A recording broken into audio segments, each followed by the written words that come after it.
Good afternoon, everyone, and welcome. I'm José Martinez, Secretary of BRISMES, and I have the distinct privilege of introducing this year's annual conference keynote by Professor Rana Barakat. As you might imagine, Rana has made my job a difficult one, as her career and scholarship defy easy description or categorization. Both Associate Professor of History and Director of the Birzeit University Museum in Palestine, Professor Barakat's work spans widely across the history and historiography of colonialism, indigenous studies, and cultures and practices of resistance.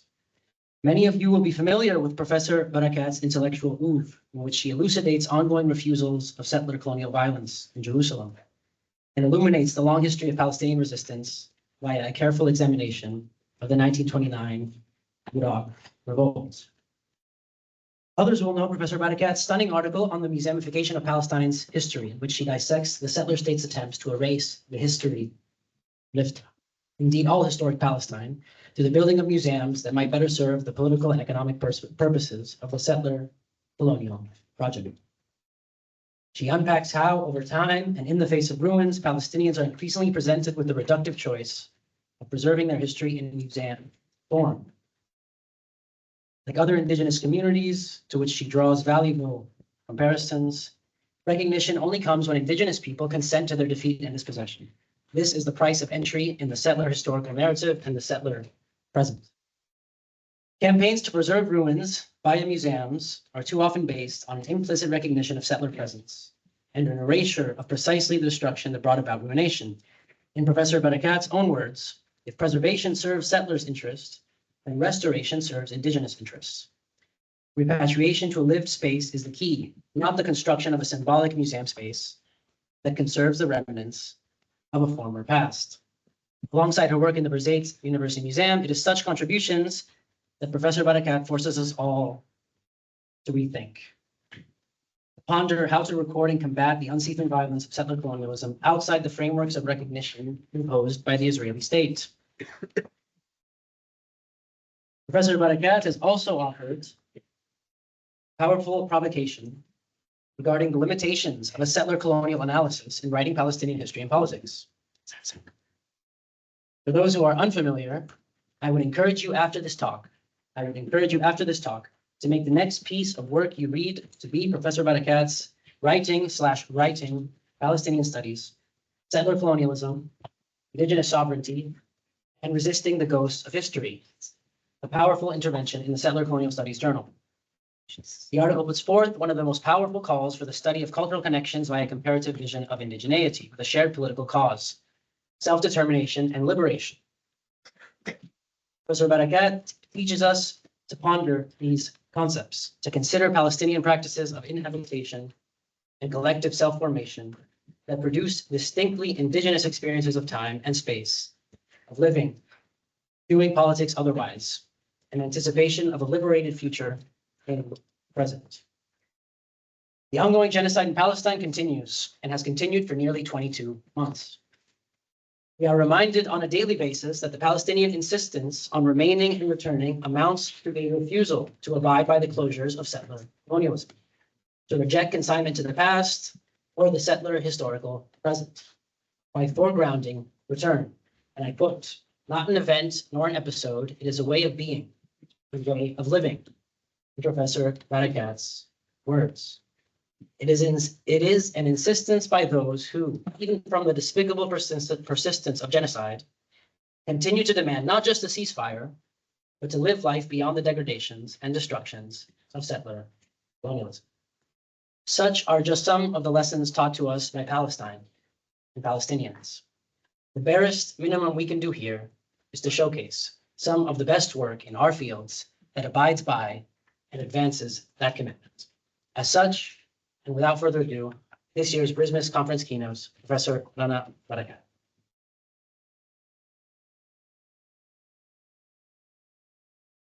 Thank you. Can you hear me? We good? Okay. Let's take a deep breath. Thank you for that incredibly kind introduction, Jose. I don't think anybody's tried that hard and has done such a wonderful job in introducing me ever. So I am floored. I am humbled as well by the task put in front of me and honored to be among you today. I appreciate that you were all able to accommodate this talk as a virtual one, and we can talk about why it had to be in the question and answers.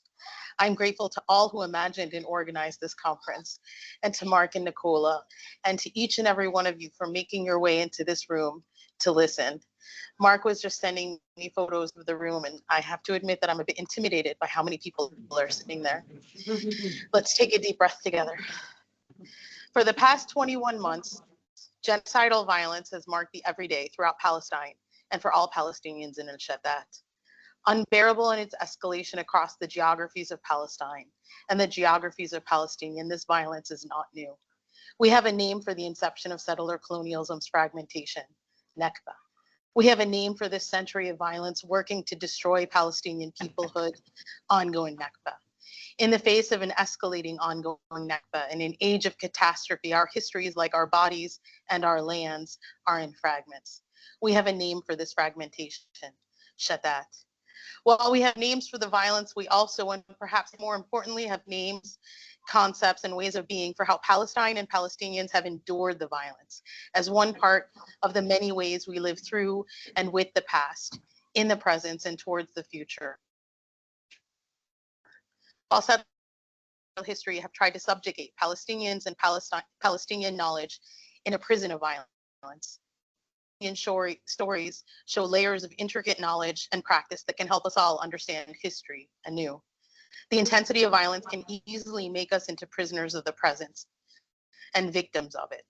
So much so, as I'm sure people from experience, real time, one living moment to the next has been thrown into warp speed, while the missiles and quadricopters and all the machines of killing constantly invade the skies, rendering any sort of horizon that connects the past into the future made to feel impossible. But that feeling of being overwhelmed is exactly one of the aims of settler colonial violence. Today, I shall try to offer us all in this room an otherwise way of being and feeling, to recover the horizons of skies that have no boundaries and are full of possibilities, to tap into the sense that those who came before us forged, to see beyond the bombs, where remembering the past helps us survive this bloody present. We can be guided by the words of Mahmoud Darwish, a poet, a historian, and a storyteller. Let his words frame our thoughts today, where he wrote, "Write yourself the history of your heart, from the moment Adam was struck with love until the resurrection of your people, and write yourself the history of your kind, from the time you borrowed the sea's rhythm and manner of breathing until you returned to me alive." Over the course of the last 634 days, every time we speak of Palestine, we go through a rehearsal of horror, the horror of a live streaming genocide. Today is no different, and over time, the accumulation of horror becomes even more unbearable. This rehearsal requires documentation of death and destruction, of relentless war, a war that has spread from the shores of the sea to the mountains that frame the river, and to the cities and towns worldwide, for this is about Palestine and about claiming a life in a world that we want to live in, as we endure the brutality of the world that we do live in.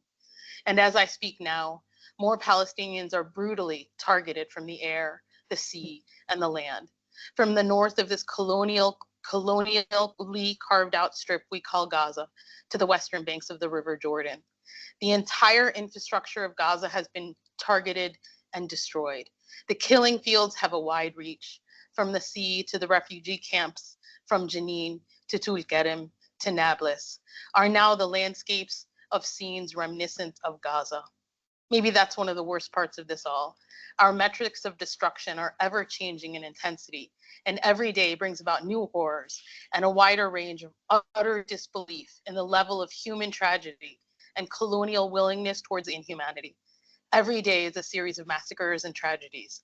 Every damn day. This is truly unbearable, and yet it continues. Everyone in this room, no doubt, remembers that we were documenting the direct attacks on universities just days and months into this genocide in late 2023. Now we are documenting ongoing attacks on the rubble of those same destroyed campuses, like the Islamic University in Gaza City, where people and families displaced multiple times seek refuge in the ruins, only to be targeted and attacked over and over and over again. Universities have been targeted by this settler colonial genocide as structures, as ideals, and as spaces of sanctuary in a brutal landscape where there is literally no refuge from the bombs. We can trace this violence from Gaza to every campus where students and faculty rose up in protest against the killing machines. It is the responsibility of everyone in this room to shame the shameless, those in power who made the decision to criminalize protest rather than stop the genocide.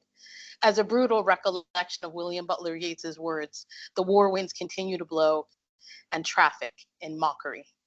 In all of this atmosphere of violence, we struggle to even count the injured, the arrested, the dead. We struggle to claim life. For the resumption of the genocide on March 18th, a genocide that never really stopped, has exceeded the levels and intensity unknown before. The further intensification over the last 3 months in Gaza and throughout the West Bank has brought about new layers of incomprehensible violence to a landscape of indescribable destruction. It is as if time is only a measure of violence, and as time passes, violence increases, intensifies, and offers the world watching, for this genocide has been on spectacle for the world to witness. New metrics of horror based on well-known methodologies of terror for colonialism is not new.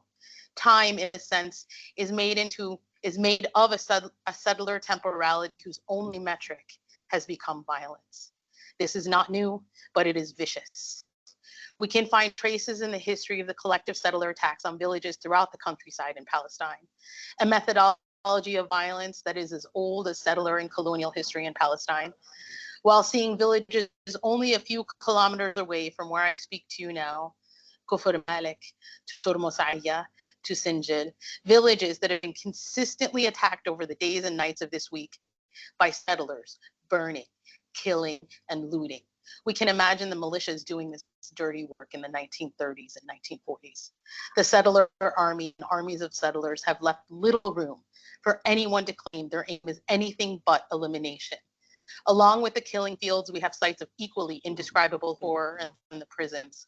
Over 10,000 Palestinians have been detained over the last 20 months, according to Palestinian Prisoner Society. The starvation and torture methodology in prisons reflects those of Gaza, as does the murder count. According to Damir, human rights organizations have documented more than 70 deaths amongst Palestinian prisoners. That number is likely far higher, since organizations can only document information released by Israeli prisoner authorities, and these numbers do not account for prisoners from Gaza. No one is left untouched by these horrors. It is all too real, and because it is truly beyond this human's comprehension, the surreal has taken over. We now have the bloody absurdity of so-called humanitarian assistance as another layer of cover for death traps in the landscape of wanton murder and destruction Zionist forces have subjected upon Gaza. Death traps, baiting a literal starving population without food, water, and medicine. A disaster of human catastrophe made so by the murderous vengeance of a settler state whose only tool is material violence. These same forces teamed up with mercenaries manning these so-called stations and are firing upon people seeking life-sustaining assistance. As we speak now, more than 580 Palestinians have been killed in these engineered death traps. That the word humanitarian is now a blood-soaked concept is another reminder that history matters. After reporting from the Israeli press and documentation from Israeli researchers regarding these death traps, along with the ignorant, engineered, and hollow controversy about the Ministry of Health in Gaza, we once again see how contested historical documentation is. Whose history? What history? And questions regarding methodologies remained entrapped in a widely colonial and ridiculously racist framework. That is, did the world really need perpetrator testimony that was presented as breaking news this week to know that these are killing fields? The past is present. How can we not think about similar reliance on perpetrator testimonies regarding the Nakba War? Palestinians, as we know, have been narrating the Nakba for more than 7 decades. But this is not only about silencing or questioning Palestinian voices, it is bigger. It is about obfuscation and ignoring modes of survival. It is more than accounting for Palestinian voices within a colonial or colonized framework of history. That is, it is not only about making room for Palestinian voices and experiences. It is rather about working to understand how we seek, how we listen, and how we hear. It is about knowledge shared and how we attend to the past in the present towards a future, in and through all of this violence, and about how seeking this knowledge is itself a responsibility with and for Palestinian life and peoplehood. In 2023, it felt like the world blew up again. But what does again mean within this seemingly unlimited capacity of violent structures of settler colonials? It is not, I hope, provocative in this space to understand that nothing began in 2023. The overarching theme of destruction, loss, and recovery, as well as the amount of panels and sessions about Palestine and Gaza in this massive conference, is testament to the politics of our collective intellectual engagements. We are not just talking about Gaza or about Palestine.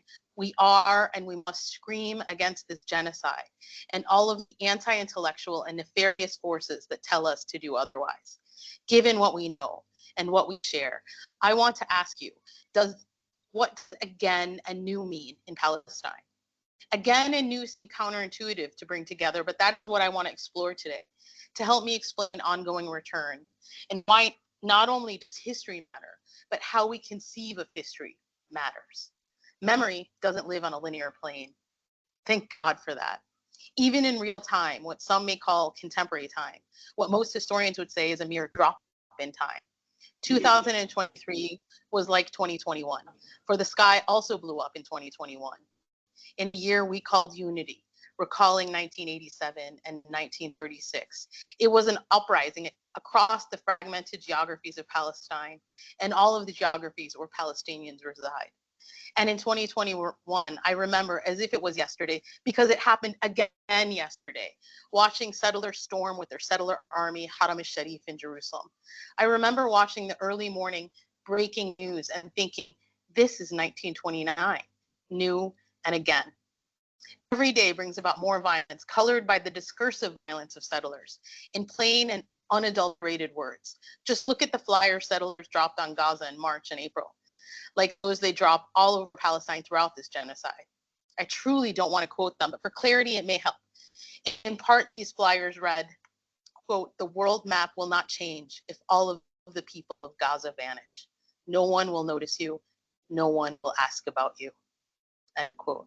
This particular drop happened directly after where 174 children were killed in a matter of hours. One dark night in a series of 634 dark nights and days. It is hard but necessary to reflect on the past in this bloody present. And so history matters. It matters because the past has not passed. It is ongoing. And this, my friends, is what I shall try to share with you today. These days are as frightening as they are bloody. This is horror beyond words, destruction beyond comprehension. But while the settler handbook and dictionaries have been exposed for what they are, there is more here.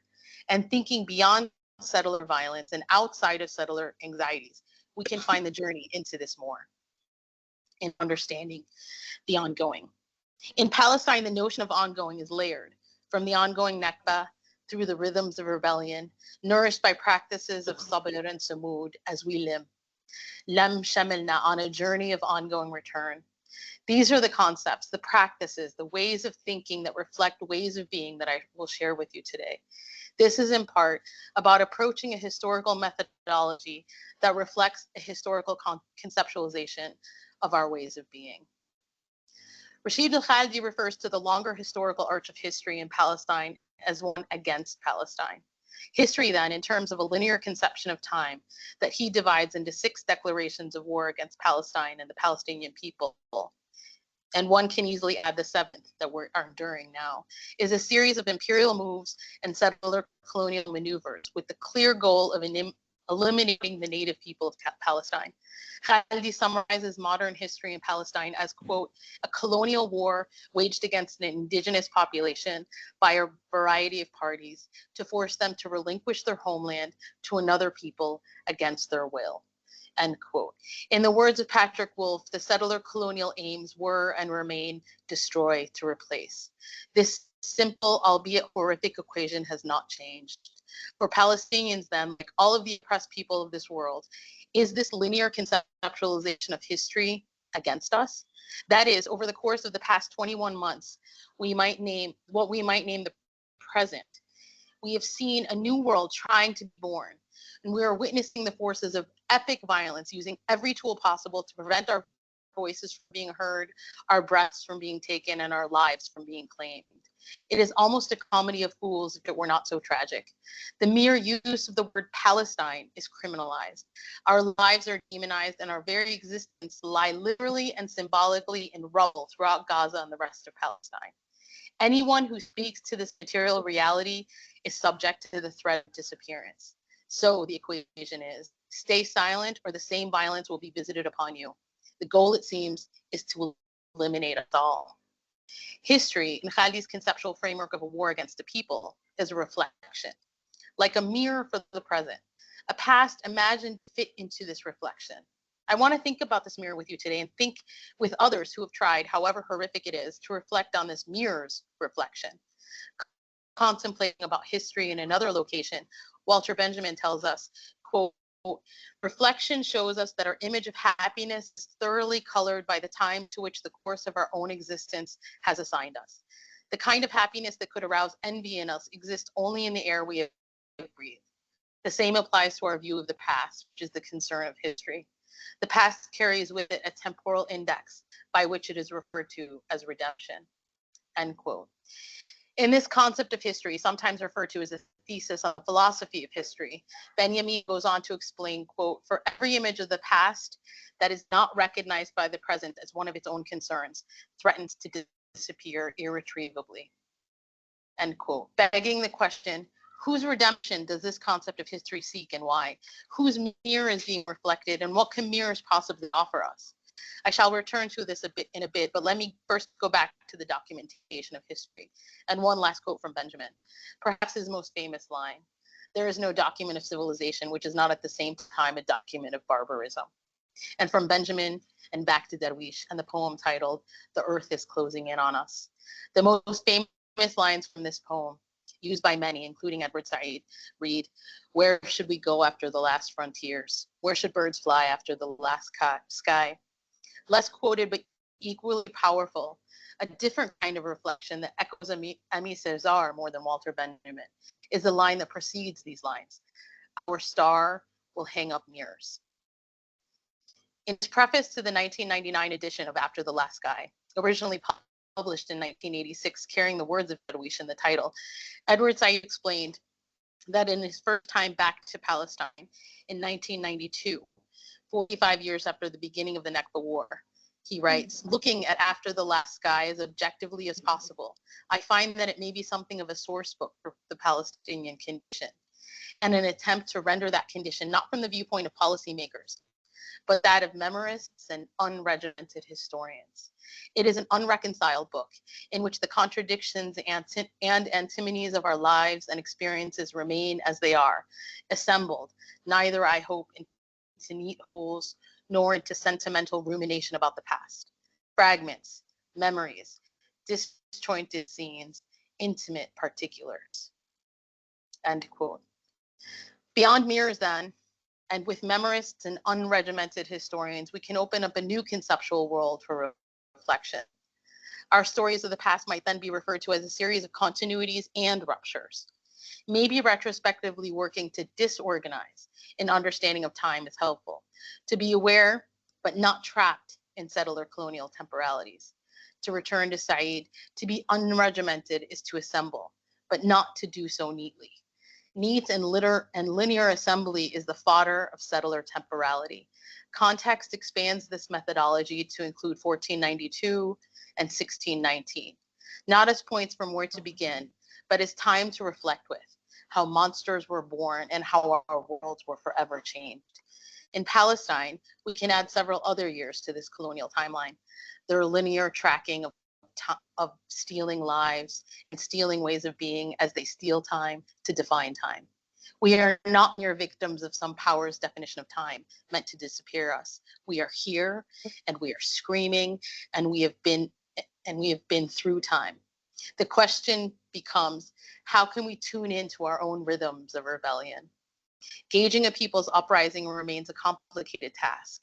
We also have to come to realize that imposing the narrative form of beginnings and endings on a people who have refused settler power in various modes and through many iterations is akin to imposing a metric of defeat and triumph, a forced silencing of our rhythms of rebellion. By working to break with settler temporalities, perhaps we can begin by understanding that we are dominated by them and the hegemonic power they enforce, a kind of noise that at best distracts us from the rhythms and at worst completely drowns them out. Likewise, we are under the bloody, murderous clouds of settler eliminatory violence. This is a genocide, and this is an attempt at full obliteration and annihilation. To consider otherwise is to obfuscate the very violent realities Palestinians endure today and for over a century. Since October 2023, this century-long genocidal campaign has reached levels of intensity and brutality that render the mere act of thinking, let alone acting, into a seemingly and visceral impossibility and into a criminal act. Claiming life is now somehow against the rules that we were never clearly consulted about. And so to work to think outside of these metrics of noise are part of our practice that also requires that we survive and grieve and rebel. None of this is new and none of this is exceptional to Palestine, and yet it is all so existential. Perhaps new and again no longer register because it can fold into a journey with embedded knowledge practices as we learn to tune into rhythms of rebellion. Learning how to tune into these rhythms of rebellion is perhaps also a part of a generative contradiction in this journey of ongoing return, where continuity is a rupture, and likewise rupture is a part of continuities. Again is new, and new is again. Palestine is not an exception, but Palestine can teach, and through it all, survival is revolutionary. I want to explain that this presentation is the product of my own new and again. I've been trying to write about rebellion and revolt in Palestine for what is now decades. I've utterly failed at producing any kind of theoretical intervention of revolt or revolution. Over time, I've come to wonder if I was actually working in the wrong direction. It's hard to get beyond the feeling of failure, but I have to understand that that feeling is also imposed on us, for I don't want to adhere to a metrics of triumph and defeat. Like settler times, such notions are not ours, and they've been forced upon us. These metrics are not ways for getting free, nor can they be a metric for survival. They are simply white noise that tries to cover the sounds of our rhythms of rebellion. As I worked to write a book about a revolt, I took a winding road and found myself contemplating return as an act I kept making, and ongoing return as a methodology my life assumed. Obsessed with Lifta, a small village that held the importance of the entire universe for me, I kept returning. And in that return, I found storytelling. And I found that the boundary between personal and collective was another forced imposition. All I really wanted to do was get to listen to the grandmother that I never knew, Arifa Siam Abu Dal. And so I went about trying to listen to her in different ways. Ongoing return through Lifta and my search for Arifa enabled me to find a return to thinking about revolution, revolt, and rebellion. And so I would like to share with you 3 vignettes to hopefully give context to the concepts I'm sharing today, to lead us to ongoing return through an understanding of Lam Shamil, of how Lam Shamil works to heal the wounds of shatat and enable us to tune into the rhythms of rebellion. The first vignette is ensconced in the atmosphere of violence of December 1947. Come with me. We are in a cafe right off the road that leads towards the village of Lifta in the western corridor of Jerusalem. I imagine the cafe through scenes we have accumulated of Jerusalem and Palestine, and through the words of people who shared their stories with me. I suppose part of the imagined scene is affected by the cafe on the beach of Haifa, made visually famous in the serial Al-Taghrib al-Falastiniya. The scene and the men help form the image, the imagined and the remembered scene people shared, replacing the shore of the seafront with the mountains of Jerusalem. On a cafe on the upper ridge that connects Lifta Tahta with the main street above, scents of tea, coffee, and smoke probably fill the air of men gathering and telling stories. As we imagine this cafe, we should keep in mind that December 1947 succeeded November 29, 1947, when the UN announced its partition plan, the colonial audacity of a rhetorical solution for an imposed conflict, cover for what was and remains a settler colonial plan of elimination. Partition and fragmentation was new and again in 1947, for we all know that partition and fragmentation exceeds this moment. In Palestine, people by and large rejected partition, notwithstanding individuals in the political leadership that engaged or did not engage that formula. The new, and again, this is a story of a settler attack on Salah Hisa's cafe, on the road that enters Lifta from the hill towards the lower valley in Western Jerusalem. People shared with me their stories when I was tasked with documenting the life and experience of people from the Nakba generation, those who were violently forced to flee their homes by military and paramilitary Zionist forces in the spring of 1948.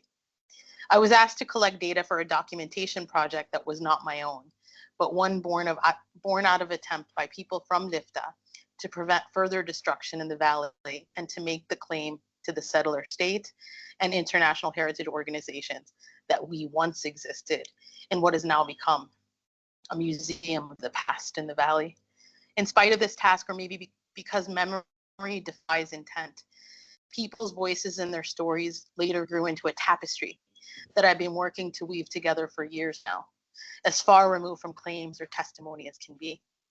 When I was listening to the stories, I was not aware of what I wanted or where I would go with them. I did not see the tapestry yet.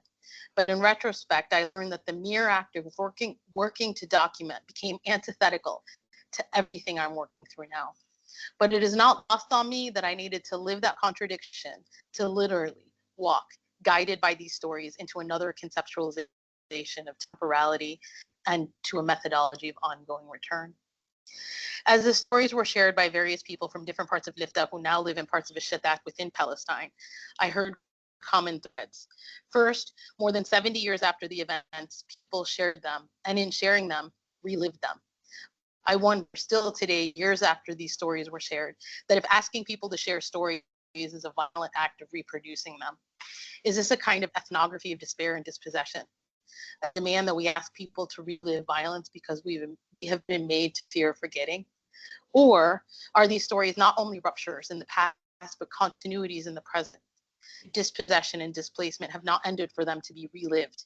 That is, in Palestine, violence is so omnipresent that we live it every day, both ruptures and continuities, and again and new at once. Listening and gathering these stories is a kind of collective gathering, lam, that can be the engine of ongoing return. Lam Shamil or Jama' Shamil is related to a shatat. To understand Lam Shamil is to begin to understand how Palestinian ways of being not only resist the attempts at the annihilation of our peoplehood, but provide a valuable lesson in how to think otherwise. Like Nakba, shatat holds meaning beyond translation.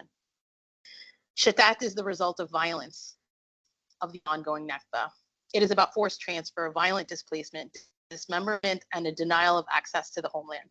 As a noun, a shatat is used to describe what some call a state of exile and a condition of diaspora. But shatat is not a finality or an independent concept, rather the condition that brings about the hope and prayer of gathering as resistance. In his famous essay, Reflections on Exile, Edward Said punctuated the Palestinian experience as one defined poetically and politically by exile. Said's reflection on exile were perhaps a means to explain Palestinian experiences of loss and denial in a universal context. In the Nakba War between 1947 and 1949, Zionist militias and the Zionist military violently forced nearly 3/4 of the Palestinian people from their homes and homelands. This violence, what Said considered the violence of exile, is actually the making of shatat, a verb with a noun, the displacement, dispersion of our people through the violence of Zionist settler colonialism, a violence that remains ongoing. But rather than reflecting on exile, I argue that shatat is connected to lam or Jama' Shamil, a concept that does more than bring Palestinian experiences into a universal. It helps us all understand world making by understanding understanding Palestinian ways of being. These concepts defy translation, but need to be understood. Lam Shamil means to be under collective care, to be covered, to be nurtured, to be gathered, and to gather. That Lam Shamil has been manipulated to fit into a legal definition of claims for residency is not a coincidence. The violent exclusivity of the modern nation state cannot hold the enormity, inclusivity, and beauty of belonging. As a cure for shatat, Lam Shamil is a collective verb that centers being together. We move from and through shatat, this violent and seemingly never-ending break upon break to come together. Like belonging, Lam Shamil is about return. To understand that in all forms of shatat that we occur, we do so as we work towards gathering. In gathering with people and in gathering stories, I realized how much there is to be learned from how people tell stories as well as the stories they tell. Time and space are constant markers for comparison. The echo of spatial relations between the stories of the past and their place in the present. And so folks shared with me that in this local cafe on the edge of the Lifta village, the men from the village and others from nearby places in Jerusalem were sitting on a makeshift table, which were separate but close from their homes, like here and down the street, they would explain to me. That terrace, where the cafe stood between the valley and the hill of Lifta, were made to feel like the home on the block Filbira, where the story was shared. Are these reproduced maps or actual mapping, where space like time can be an elastic concept? The more I listened, the more I realized that I needed words for this kind of relational spatial sharing, emotional maps. People live in multiple time to make for a temporality that is layered in both time, space, and experience. The men in the cafe were gunned down by a Zionist militia. It was an act of revenge, people explained, because there were incidents that happened on the road across from the cafe. It was a busy road and a bus route. It was a site of rebel activity in the late 1920s that continued into the weeks prior to this incident, they explained. The settler forces that attacked the men in the cafe on that fateful day, it was told, were not only shooting to kill, where they did just that, but they were also sending a message to the people of Lifta. It would no longer be safe to stay in your homes. It was also, they explained, an attempt by settlers to claim the space of that important road, for we know, they explained, this is the road that leads to the city of Jaffa and the sea. Like imagining the cafe on the beach of Haifa from Al-Taghrib al-Falastiniya, it's hard today not to imagine al-Baqa. Another cafe on another beach, brutally targeted by the Zionist military yesterday, June 30th. This time death came from the sky as missiles and bombs hit the cafe directly. More scenes of devastation to add to the endless scenes of devastation in Gaza. That was yesterday. It was a beach on the shores of Gaza where people gather, where people have long gathered. Another cafe, another attack. Yesterday we grieved 95 martyrs. 95 people, men, women, and children murdered in 24 hours in the 363rd day of people being killed every day in Gaza. More than 20 of those were in the beach cafe. In the police records of the late 1920s, a historical source of another kind, we can read that the British police monitored that junction in the road, that cafe, and that village of Lifta because they suspected it was a location for what they described as disturbances. These colonial archives can be read against the grain, and we can unpack the language, which is part of our work. But to succumb to the cause and effect of the narrative of these archives, one is forced to read rebellion as a singular act, rather than understand, as the people of Lifta explained in their stories, that the core of the narrative is about belonging. According to the Colonial Archive, the attack was about targeting men who were suspected of participating in rebel acts against buses on the road after the announcement of the UN partition plan.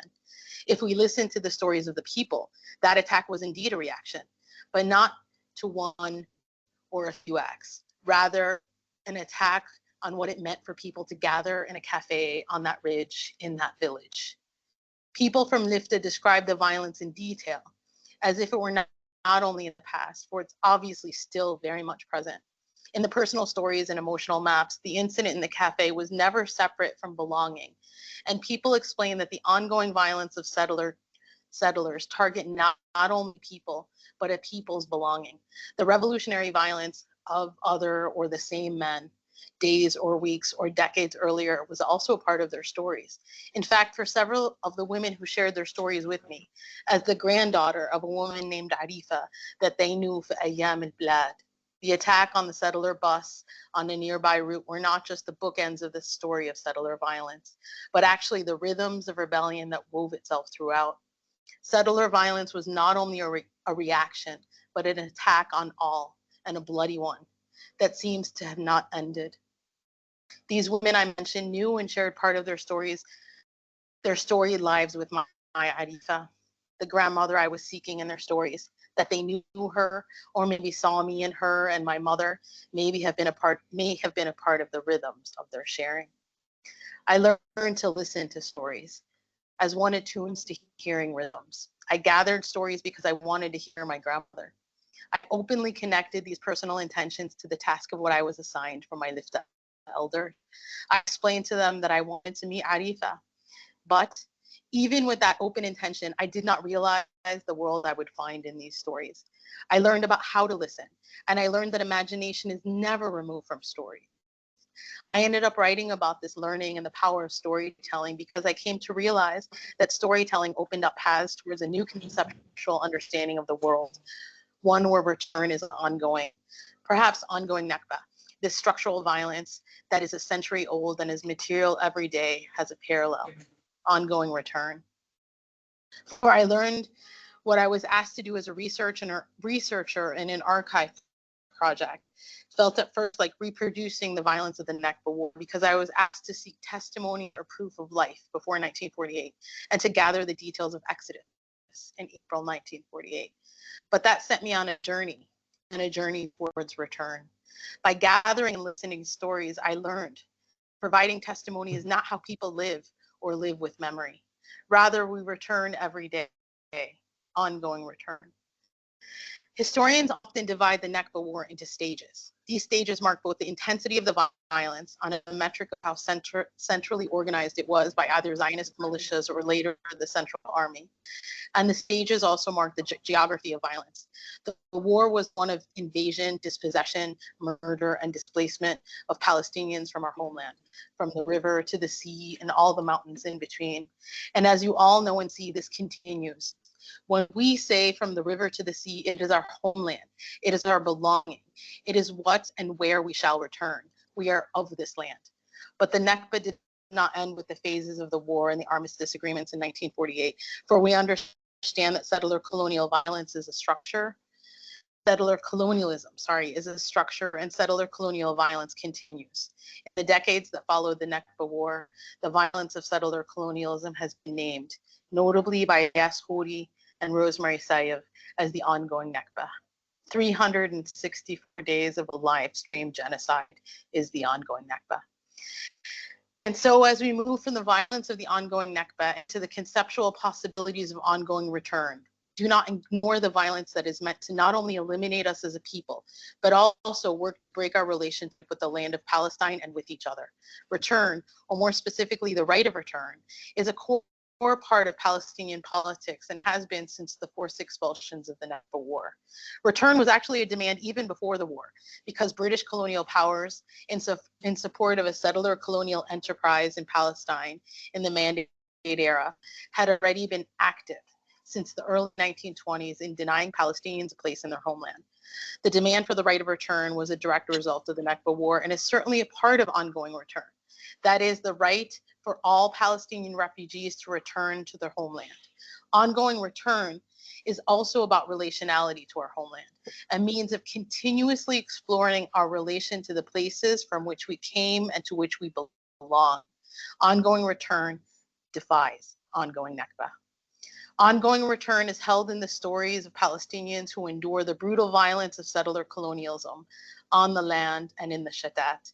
It is how we teach ourselves and the world that resistance is about returning to our relationality, to each other and to the land.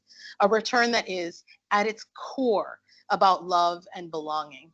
Ongoing Nakba works to eliminate us and prevent our imaginations from thinking and break our connections with the land and with each other. The bombs attacking every living being in Gaza, the settler army and army of the settlers here in the West Bank force us into a constant state of survival. But we are more than the ongoing Nakba.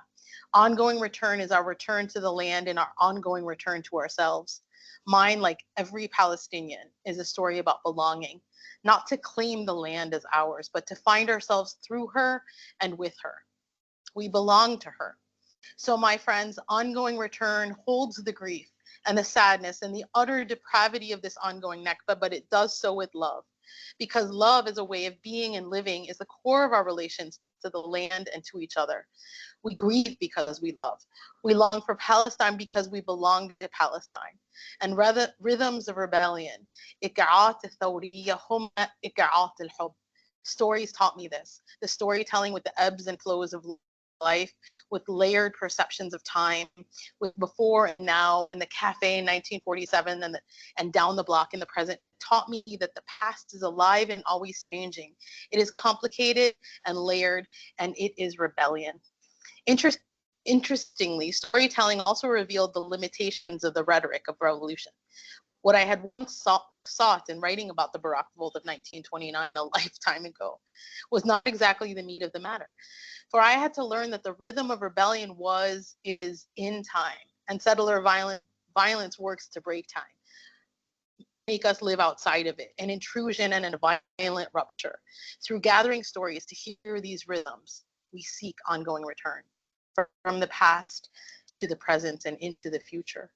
As I gathered the stories of people from my maternal village, Lifta, I ended up writing a book about return. It took me a long time to find a way to thread the tapestry of the stories. I still remain unsure if I was able to show how powerful storytelling is. The stories of the past that I gathered were always present. I await to hear from you if my experiment in thinking about ongoing return worked. The second vignette takes us back to the fall of 1929, August into September, and a town south of Jifta and Jerusalem where we just were. So let's travel south together. We'll arrive in Khalil, Hebron. This is a story I found in the archives, colonial archives and newspapers. It's August, it's 1929, and we find another iteration of the rhythms of rebellion.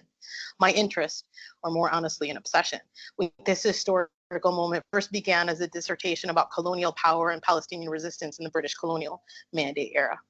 After living under occupation in the forced confines of what you may know as the West Bank and teaching at Birzeit University for nearly 2 decades now, I've come to the realization that the Barak Revolt was both an event, how I wrote about it many years ago, and an ongoing methodology and phenomenon, how I'm trying to write about it now. Through teaching and research based on a growing intimacy with a wide variety of historical source material and all kinds of conversations that are now stories in my head, this project has grown from a narrative about one, albeit watershed event, into a contemplation about methodology. Rather than focusing on understanding power and violence, the project is now based on working to understand belonging to both a land and a people. With ongoing return in my head and taking in the lessons that Khalid Audatullah teaches us as he walks through the landscapes of Palestine, we begin to understand how the land holds people's stories. He walks through Beit Hanina, a village near Lifta. Perhaps he would mark it otherwise. And he finds remnants of battles from the First World War, including once hidden burial grounds. And so Khalid teaches us what he and Basil did so often. They taught us to become attuned to the rhythms of rebellion, walk through the land that hold them, and walk through the people that sing them. On Friday, August 23rd, 1929, Palestinians gathered for prayer and protest at the central Jerusalem confines of Al-Haram al-Sharif. After weeks of nervous tension and sporadic violent episodes, these folks that gathered near the mosques housed within the Haram are a part or became a part of the rhythms of rebellion, rhythms that flow through time. Here, we can stop and explore the stories of 1929 through neighborhoods throughout Jerusalem. The annals of history, or traditional history, named these riots. The narrative of these alleged riots in Jerusalem explains that the violence of the natives quickly spread to Al-Khalid, the location of our vignette, then to major cities and towns throughout Palestine. What historians would later refer to as the Barak Revolt or the Wailing Wall riots are said to have begun over control and access to one of the most contested and holiest of local sites, the Barak or the Wailing Wall. And they seem to evolve immediately within days and weeks into the beginning of something much larger. Looking back through the lens of the Great Revolt of 1936 and the Nakba War in 1948, the Barak Revolt seems to have fundamentally changed local Arab politics, as well as the means and methods of colonial violence. Nevertheless, the actual stories of those weeks are more difficult to capture. However much politics, society, and mobilization may have been changing, the everyday of this refusal was very much local, and as such is a difficult task for a traditional historian to capture in detail. By 2021, as I mentioned earlier, the events of those fateful days in 1929 seemed to be repeated. I don't think it was repetition, though. Rather, following the stories of those days, like we do rhythms and songs, enables us to understand 1929 as a part of a frame for a century of life thereafter. If we work to understand the intricacies of current Jerusalem, we can understand the past through the present and the present through the past. That is, the local stories of 1929 echo in the new century. And by tracing those echoes as rhythms, we can work to understand both the past and the present as part of each other. By 2021, after 5 successive years of intensified and targeted settler violence in Jerusalem, it became clear that the mechanisms of understanding 1929 as an isolated event, or even subsequent revolts as events, were not sufficient to understand life for Palestinians for over a century of refusal of settler colonial violence. In August of 1929, like 2021, like so many episodes since, and no doubt episodes to come, the scene comes to life in reality and in our imagination. Settlers in 1929, protected by imperial guards, settlers in the new century, armed and protected by even more fiercely armed settler soldiers, walked into and marched onto Jerusalem and into the old city. And in 1929, like in 2021, the settlers marched to claim the space of the Barak Wall as their own. In 2021, like in 1929, the people in and of Jerusalem rose up, as people tend to, spontaneously and not exactly spontaneously. And during August of 1929 and 2021, the violence of rebellion grew and spread, as it tends to. In 1929, the social fabric of Jerusalem meant that the countryside acted. The violence spread like fire, another again and anew. Within hours and then days, Al-Khalil was one of many centers of this rebellion. But the story of Khalil is interesting in its narration, for it was particularly intense and bloody. And in the archives, I found the material autopsy of rebellion, literally. For the bloody violence directed at Jewish settlers in Al-Khalil, the colonizer claimed and history recorded was indefensible. And so the defense and the condemnation and murky waters of what is acceptable revolutionary violence and what is deemed unacceptable violence framed the archive and has subsequently framed the historical narrative. Zionists, in all of their disingenuous obfuscation and forced ignorance of what settler colonialism is, that is eliminatory, claimed that the violence of the people of Khalil transformed settlers into Zionists. A laughable narrative if it were not taken up so widely. Refusal of power is embedded in a refusal of language. For how can one make the case for liberation in the courtroom of colonial violence? As Shireen Saikali explains, quote, the British mandate hinged on using the language of the native while denying the native a political name and a territory. The British mandate in Palestine envisioned a future for the land, but not for its people, end quote. And so rebellion, rendered outside of language, was made to be inconceivable through language denied. The forced silencing of the rhythms. Placing the language of Western civilization in juxtaposition to violence was the albatross for natives under the colonial administration. For what does it mean to be forced into a position to explain or defend the rebellion and the violence of rebellion? Do we either go along with the metrics and grammar both imposed and denied in a quest towards entering civilization, or reject them? This is distinctly meant to be an impossible navigation. In this maze, a group of Palestinian medical workers mostly Western educated doctors, issued a booklet that contained the autopsies of people killed and places attacked in Al-Khalil in this rebellion. I found this material in one of those old files mixed in with so many other old files, actual paper archives housed in a place called Kew in the imperial capital of London. Digital archives might be useful, but paper archives have an aesthetic all their own. I found this curious report among all these colonial office papers, and I knew I needed to read to understand. Papers are unlike people, and unlike people's stories, and so how one reads becomes a solitary act, forwards, backwards, and through. One can still imagine in the scenes that gave birth to this report, however, for this report seems to be intended to counter the wildly vicious claims of sexual violence and ruthless bloodletting, to show how the manufactured and widely disseminated so-called proof of the barbaric nature of the natives was simply wrong or highly exaggerated. These accusations flooded the press and political rhetoric and became the backdrop and excuse for further advocacy for the use of even more colonial violence adopted by both the British colonial government and Zionist forces at the time. Sound familiar? Reading through the detailed reports of these doctors, which I later found mention of in the local press at the time, is like reading through a thoughtful and yet hopeless plea. Underlining the intricately detailed science of these reports was a plea for the humanity of Palestinians, an almost naive kind of hope that by providing scientific facts that clearly refuted the lies manufactured and spread about that day of violence in Al-Khalil, these doctors would somehow change the narrative that followed and counter the dehumanization of Palestine. The criminalization of resistance is so common, it's almost boring.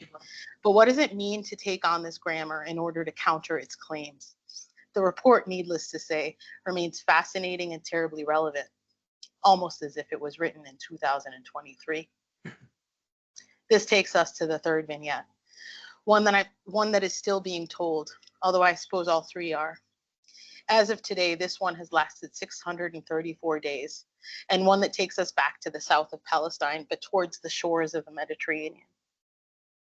From Al-Khalil, it's not a long trip towards Gaza.